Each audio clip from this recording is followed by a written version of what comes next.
BM গেটে আগুন লাগছে একটা ট্রেনের বগিতে।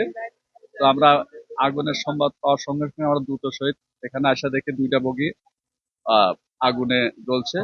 তো আমরা তাৎক্ষণিক দুইটা ইউনিট কাজ করে আগুন মোটামুটি আমরা নিয়ন্ত্রণে নিয়ে আসছি। এখানে কোনো হতাহত কেউ ছিল না। লিলি আল্ট্রাসফট সিরাম জেল, যা গভীর থেকে স্কিনে দেয় 3 গুণ সিরাম হাইড্রেশন। সিরাম জেল হাইড্রেশনে ব্রাইট থাকো সব সিজনে। বা হয় নাই। কয়টা বগি ছিল এবং এখানে একটা পাওয়ার ইউনিট বগি আর একটা এসি বগি, একটা যাত্রীবাহী বগি ছিল আর একটা পাওয়ার ইউনিট যেটা জেনারেটর থাকে। মোটামুটি আগুন আমরা নিয়ন্ত্রণে করছি। কোথায় থেকে লাগছে এটা আমরা পরবর্তী জানানো হবে। কোথায় থেকে লাগছে এখনো আমরা জানতে পারি নাই। আমরা দেখব এবং রেলের কর্তৃপক্ষের সঙ্গে আলাপ করে এটার জানবো যে কোন দিক থেকে আগুনটা লাগে। এই পাশে 4-5টা বগি চট্টগ্রাম মুখী ছিল, চট্টগ্রামের দিকে চলে গেছে, আর এদিকে কুমিরের সম্ভবত ওইদিকে চলে গেছে।